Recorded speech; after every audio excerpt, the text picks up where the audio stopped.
Sebelum kita mulai update-update-nya, aku mau kalian simak video yang ini dulu. Pemerintah Republik Indonesia tidak akan membiarkan rakyatnya dalam penderitaan dan dalam kesulitan.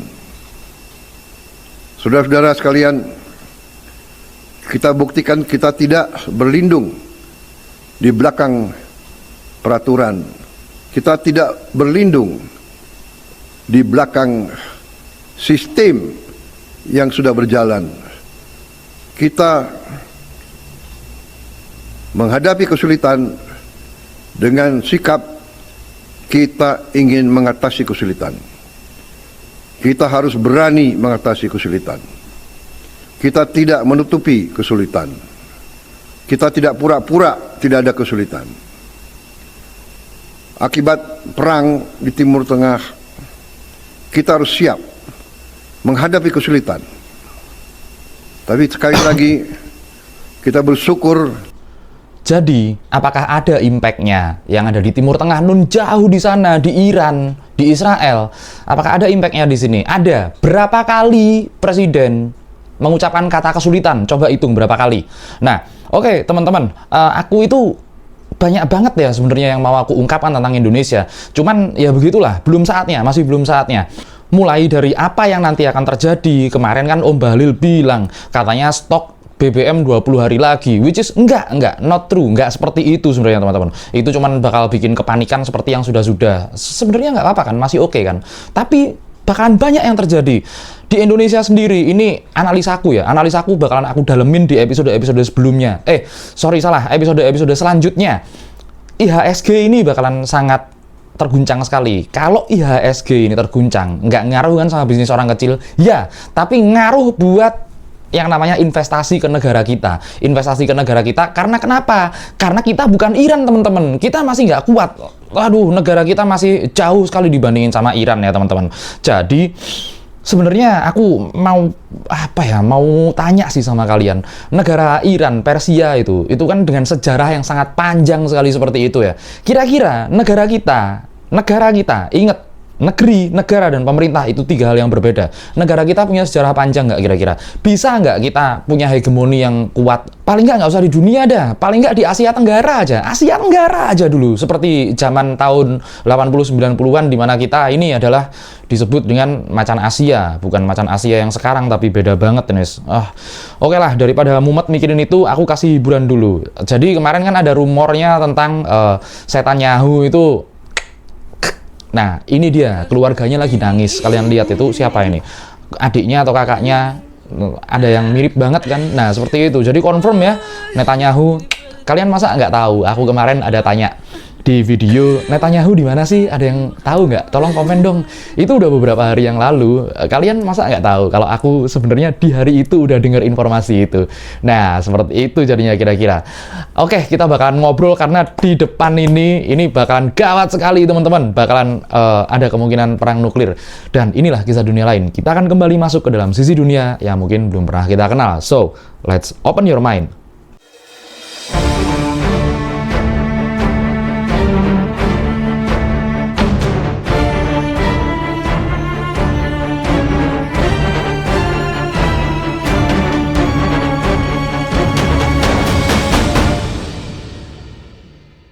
Oke, teman-teman, kemarin kita ngasih tahu berita kalau banknya Iran disikat ya.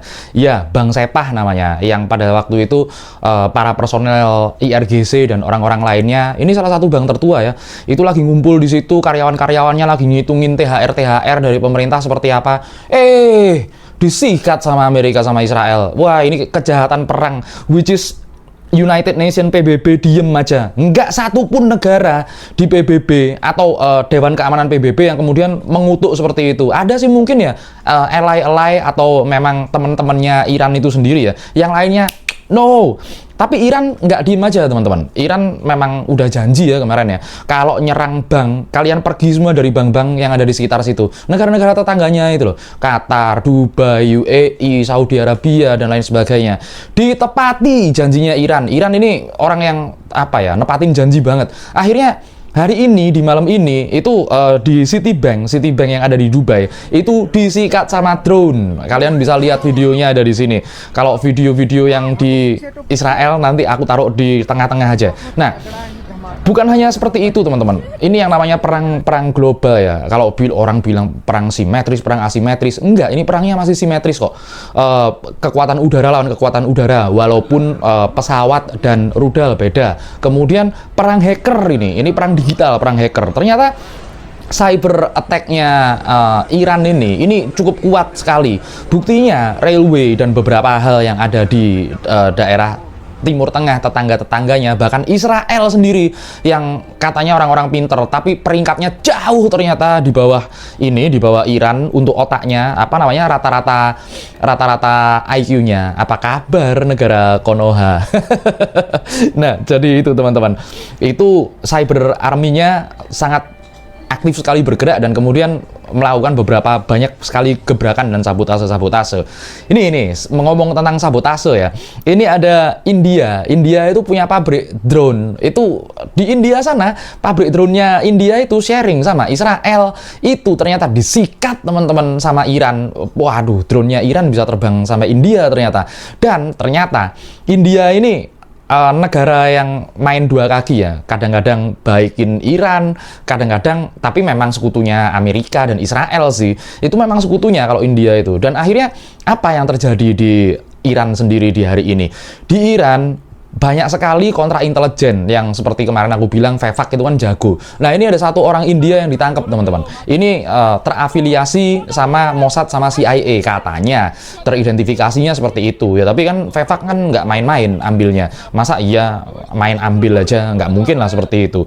Nah, kemudian di beberapa hari terakhir ini ya, at least 3 hari terakhir ini ya, kita ternyata menyaksikan perkembangan yang sangat menyedihkan kalau kataku. Kenapa yang aku bilang menyedihkan?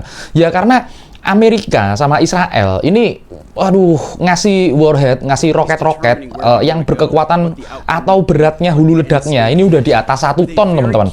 Udah 1,5 ton, 2 ton dan lain sebagainya. Nah, di situ Iran tetap nggak diam aja ya. Iran malah punya banyak mainan baru teman-teman. Kita bisa lihat ya di banyak tempat mainan barunya Iran itu seperti apa. Kita bisa lihat banyak banget seperti yang aku kasih lihat kalian di sini. Ini banyak banget mainan-mainan IRGC-nya Iran. Seperti rudal-rudal yang nggak pernah dibayangkan sebelumnya ada di dunia ini. Kan kemarin cluster bom, ternyata masih banyak lagi teman-teman. Sedikit lagi kita bakalan bahas kemungkinan senjata yang kalau ini bukan mainan sih, bukan ketawa sih, ini serem ini bahasnya kalau seperti itu. Nah, mainan baru Iran ini mau diimbangi oleh Amerika dan Israel. Karena yang kemarin kan di video kemarin itu, aku bilang ada B1 Lancer kemudian dibawa ke Timur Tengah. Ternyata B1 Lancer ini terdetek radarnya Cina. Ada satu kapal perangnya Cina itu kapal radar, kapal sadap. Itu jangkauannya sampai 5.000 km. Gila itu. Itu mendeteksi pergerakan dan sudah mulai menuju ke Timur Tengah. Pangkalan mana yang mau dihinggapi B1 pembomnya Amerika ini? Karena pangkalan-pangkalan militer Amerika semuanya hari ini enggak aman teman-teman. Nah, ini sebenarnya si pesawat B1 bomber ini ya, ini sudah dilengkapi dengan bunker buster teman-teman. Ya kan aku bilang tadi warheadnya atau kepala hulu ledaknya ini udah di atas 1 ton semua, 1,5 ton, 2 ton dan ya yang masih bisa masih bisa dimuat di situ. Pokoknya terberat lah, yang paling berat lah kalau bisa. Kita bisa lihat ya kemarin ya kekejamannya pasukannya Israel dan Amerika ini saat mereka nurunin bom yang waduh ngeri banget. Kalian bisa lihat kok. Ya udah, aku kasih lihat di sini lagi lah daripada kalian cek video yang kemarin. Nah, kemudian di hari ini juga, di malam ini juga, Trump itu bilang sombong lah. Kalian tahu lah Trump seperti apa. Songongnya minta ampun. Dia itu bilangnya gini nih. Dia bilang bisa ngematiin atau ngehancurin fasilitas listriknya Iran dalam 1 jam. Dalam 1 jam. Yuk, Iran ketawa. Dijawab lah sama Ali Larinjani. Kalau sampai bener itu kejadian ya, Amerika nyerang fasilitas listriknya Iran, kalau sampai kejadian seperti itu, dijamin garansi ya teman-teman. Listrik regional Arab ya, negara-negara sekitar ya, ini bakal mati total dalam jangka waktu kurang dari 30 menit. Wih, ini Trump ini kan kayaknya ngancam, tapi dia lupa, ini salah dia cari masalah sama Iran ini. Iran ini orangnya nggak bisa diancam, makin diancam makin gemes. Dan mereka memang punya kapasitas sih teman-teman, bukan cuman all talk, bukan cuman asal ngomong doang. Nah, sekarang kita masuk ke bagian yang kalau aku bilang ini bagian yang sangat ngeri-ngeri sedap. Aku minta kalian simak baik-baik karena ini bisa jadi adalah awal dari berlangsungnya perang nuklir yang pasti kita, waduh, kalau perang nuklir benar-benar terjadi, kita bakalan terimbas. Kita bakalan yang kemarin dibilang itu loh, apa namanya, mati jaringan listrik, mati jaringan internet, dan lain sebagainya. Kita bisa apa nanti? Nah, kita cek dulu ya probabilitasnya ya, seperti apa. Pertama, Mujtaba Khamenei ini kan, Mustafa Khamenei, anak dari almarhum Sayyid Ali Khamenei, itu memang apa namanya, dirumorkan juga kena serangan, dirumorkan syahid juga dalam serangan yang dilakukan oleh Amerika dan Israel kemarin karena pakai bom gede banget kan. Ternyata di malam tadi ini ada pidato dari beliau, dari Ayatollah Mustafa Khamenei ini di 11.47 waktu Iran, beliau meluncurkan pidato ya baru tadi malam ini. Nah, dalam 6 menit pertama pidatonya Mustafa Khamenei ini, beliau ini bilang masa lalunya Amerika itu kejahatan-kejahatannya seperti apa, mulai dari perangnya yang sekarang ya, sabotase-sabotasenya Amerika, dan kemudian sampai kejahatannya menghabisi ilmuwan-ilmuwannya Iran, kemudian pendudukan tanah Arab ya, kita lihat kan banyak sekali, kemudian pangkalan-pangkalan militer negara-negara seperti Irak, Syria, kemudian Lebanon dan lain sebagainya, itu semuanya disoroti di 6 menit pertama, yaitu retorika Khamenei, termasuk gimana Amerika dan Israel mengeliminasi Ali Khamenei bersama dengan istrinya, bersama dengan anaknya Mujtaba dan istrinya Mujtaba juga. Waduh, ini luar biasa sih. Kemudian bagaimana Amerika mendukung genosida yang dilakukan oleh Israel. Ini semuanya dilontarkan oleh Mustafa Khamenei.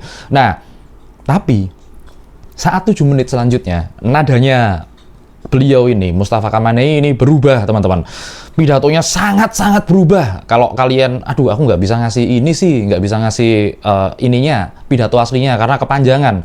Nah, ini sampai teks pidatonya ini bahkan sampai ditransmisikan ke banyak negara, termasuk pangkalan-pangkalan Amerika, termasuk sampai ke Swiss, teman-teman. Ini memang transkripnya dikirim semuanya. Nah, tuntutan Mujtaba Khamenei di 7 menit ini sangat-sangat serius sekali, teman-teman. Nah, dia ini bukan cuma nuntut, tapi ini levelnya adalah ultimatum Washington. Sebentar. Katanya Iran kalah, tapi Iran ternyata bisa mengultimatum Washington, mengultimatum Amerika dan Donald Trump. Jadi gini ya, pertama, ultimatumnya isinya ultimatum Mustafa Khamenei. Yang pertama, Amerika dikasih waktu 30 hari buat pergi dari semua wilayah Teluk Gulf, negara-negara tetangganya itu loh. Nggak terkecuali, pangkalan militernya tinggalin semua. Gila, ini negara-negara Arab yang lainnya, waduh, ditinggal Amerika gimana? Mereka kan kemarin-kemarin sekutu berat ya. Seperti contohnya yang paling telak sih sekutunya ya Saudi Arabia sayangnya. Kemudian dikasih waktu 30 hari doang dari malam tadi. Edan. Kalau nggak pergi, itu disikat, teman-teman. Kalau nggak pergi bener-bener bakalan diserang, disikat. Tapi bukan cuma itu, teman-teman. Itu baru yang pertama. Tuntutannya yang kedua itu adalah cabut semua embargo. Ya, kita tahu ya, Iran itu udah di embargo selama 40 tahun lah kira-kira. Sejak 79 ya, sejak 80 lah. Nah, kemudian cabut semua embargo, dan dana-dana yang dibekukan mulai tahun 1979 ini cairin semuanya. Ini revolusi ya, saat itu kan revolusi Islam yang dipimpin oleh Ayatollah Ali Khamenei ya, itu memimpin itu. Kemudian asetnya Shah Reza Pahlavi itu kemudian dibekukan di seluruh negara yang terafiliasi dengan Amerika. Begitu juga embargo, pokoknya negara yang mau dagang sama Iran itu bakalan diancam sama Amerika. Singkatnya seperti itu aja. Nah, Itu tuntutan yang kedua. Tuntutan yang ketiga luar biasa sekali, teman-teman. Ini minta ganti rugi perang yang ditimbulkan hari ini, which is itu 800 miliar dolar. Dan kerugian perdagangan akibat embargo yaitu 500 miliar dolar yang boleh dibayarkan dalam 10 tahun ke depan. Ini Mustafa Khamenei yang bilang seperti itu. Weh, edan. Nah, bukan cuma itu, teman-teman. Yang terakhir ini, poin-poin terakhir ini bakalan bikin Pentagon kebakaran jenggot. Kemudian Donald Trump, kalau Netanyahu masih hidup juga, Dajjal Trump sama Setanyahu ini kalau memang masih bisa denger, ini bakalan pusing 7 keliling, bakalan nggak tidur beneran. Karena seperti ini, teman-teman, kalau nggak dipenuhi, maka ini kalimatnya Mustafa Khamenei ya, nanti aku bakalan baca dalam bahasa Inggrisnya biar nggak salah terima. Jadi, kalau tuntutan Mustafa Khamenei yang 3 itu tadi di atas itu nggak dipenuhi, maka Iran akan mengambil aksi spesifik. Widih, aksi spesifik, teman-teman, garis bawahi di situ. Yang pertama, Iran bakal nutup total Selat Hormuz, berlaku sejak deadline penarikan pasukan Amerika dalam 30 hari ke depan. Jadi, kalau 30 hari ke depan Amerika nggak narik semua pasukannya dari daerah Teluk dan nggak nutup pangkalan-pangkalan militernya, Selat Hormuz tutup total. Kecuali buat negara-negara yang berhubungan baik dengan Iran. India aja nggak dikasih lewat kok.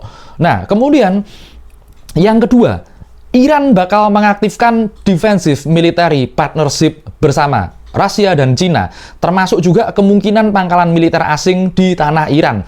Jadi, teman-teman, Defensive Military Partnership ini adalah partnership kerjasama untuk pertahanan negara. Jadi nanti mungkin aja kalau ini nggak dipenuhi, maka Iran akan ngasih Cina dan kemudian ngasih Rusia pangkalan militer di tanahnya Iran, which is akan sangat mengancam kedudukan Amerika di Teluk. Ya sekarang kalau seumpamanya Iran aja sekarang negara-negara Arab mikir loh mau ngelawan Iran itu. Apalagi kalau di sana nanti ada pangkalan militernya Cina sama Rusia. Seperti apa jadinya? Mungkin ini udah harus jadi pergeseran kekuatan dunia ya. Kayaknya Iran udah jadi kekuatan baru deh di dunia. Nggak kaleng-kaleng Iran ini, teman-teman. Nah ini yang ketiga ini. Aduh, aku perlu kita nanti habis ini berpikir baik-baik ya. Nih, yang ketiga, Iran akan menggunakan hak di bawah hukum internasional untuk mengembangkan dan mendeploy a full spectrum nuclear deterrent capability. Ini bahasa Inggrisnya dulu ya. Sekali lagi, Iran bakal menggunakan hak di bawah hukum internasional untuk mengembangkan dan mendeploy a full spectrum nuclear deterrent capability. Nah, gimana teman-teman? Ya bener kan kalimatnya, dia nggak bilang Iran bakal mengembangkan senjata nuklir. Enggak kan? Dia bilangnya akan mendeploy full spectrum nuclear deterrent. Wanjay, bahasanya loh teman-teman, bahasanya perhatiin. Ini bukan lagi pengembangan, tapi udah deploy. Deploy itu menghadirkan atau ya ngesumon lah. Apa ya bahasanya deploy ya bahasa Indonesianya ya. Nah, seperti itu akan menghadirkan kekuatan nuklir di tengah perang ini. Gila, berarti fatwanya yang sebelumnya, fatwanya ayahnya almarhum Sayyid Ali Khamenei itu sudah ditarik dan kemudian diganti oleh fatwa barunya Ayatullah Mustafa Khamenei. Nah, memang seperti itu, udah di deploy teman-teman. Mereka ini bisa bikin cepet banget ternyata, kurang dari 1 minggu karena mereka udah punya bahannya. Ya, pasti mereka udah punya bahannya untuk membuat satu senjata seperti itu. Nah, terus ini yang paling mencenangkan teman-teman. 90 menit tepat setelah pidato Mustafa itu, jam 1 dini hari di Cina ya. Nah, Cina nge-press release teman-teman. Cina press release kalau mereka itu dapat memahami dan sangat support sekali kepada Iran untuk mempertahankan negaranya dari serangan-serangan asing dan kedaulatan negaranya. Iran diharapkan untuk terus maju dan berkembang. Seperti itu, teman-teman. Bukan cuma Cina. Rusia mengeluarkan statement yang sama. 40 menit kemudian, tepat 40 menit kemudian, Rusia juga mengeluarkan statement yang sama. Nah, intinya gini dah. Intinya kedua negara ini, Cina dan Rusia, ini pakai kalimat yang benar-benar menggambarkan mereka berdua itu ngendorse Iran, mendukung Iran sepenuhnya. Seperti itu, teman-teman. Ini belum Korea Utara loh. Korea Utara kemarin, waduh, lagi ngetes-ngetes misil-misilnya mereka juga. Nah, aduh, teman-teman, ini kalau kemarin Amerika itu mau menggantikan rezim, mereka salah, teman-teman. Salah buat mereka sendiri, ini blunder. Karena mereka cuma menggantikan Khamenei dengan Khamenei yang lebih muda dan lebih ganas. Seperti aku kasih ke kalian kemarin ya, profilnya Mustafa Khamenei ini seperti apa. Ya ada, dia ini bukan orang sembarangan, teman-teman. Dia ini the man behind the scene, bapaknya. Nah, kalau memang bakalan terjadi seperti itu, apalagi kita tahu lah ya, Amerika dan Israel ini gengsinya segede apa. Israel juga harga dirinya, Iran juga harga dirinya segede apa. Nah, itu memang mereka ini, apa ya, ini harus ada sesuatu yang menjembatani. Kalau nggak mau kejadian sesuatu yang bakalan mengubah tatanan dunia. Dan memang tatanan dunia ini akan berubah. Setelah perang ini berakhir, tatanan dunia bakalan berubah. Amerika bukan lagi faktor penggentar. Aku bakalan soroti nanti, kenapa sih Indonesia masih bisa ditelikung sama Amerika? Padahal kan dulu kan kita kan lebih miskin ya dari sekarang ya. Tapi Bung Karno, Amerika pergi ke neraka, Inggris go to hell, lah kan seperti gitu Bung Karno dulu. Aku nggak tahu lah ya kalau zaman sekarangnya kayak gimana. Nah, sekarang teman-teman yang paling aku harapkan itu adalah kesiapan kita semuanya, kesiapan kita untuk menuju ke gerbang dunia baru. Seperti apa? Karena gini, teman-teman. Kalian komen yang banyak ya. Kalian komen yang banyak kalau aku mau bahas analisaku tentang 2026 hingga pertengahan 2027, which is ada yang nulis Israel akan musnah 2027. Tatanan dunia berubah, tapi aku perlu dukungan kalian. Nanti kalau aku bahas analisa seperti itu nggak ada yang nonton, ya gimana ya teman-teman. Jadi aku bakalan bahas kesiapan kita seperti apa, kemudian Indonesia seharusnya, nggak usah pemerintahannya lah, aku bodo amat sama pemerintah Indonesia, tapi kita-kita ini loh, kita-kita, rakyat-rakyat jelata ini loh, yang masih mikirin THR, besok makan apa, susu anak belinya di mana, itu aku ajak kalian buat mikir seperti itu. Sampai di sini dulu video kali ini, sampai jumpa lagi kawan-kawan dari dunia lain.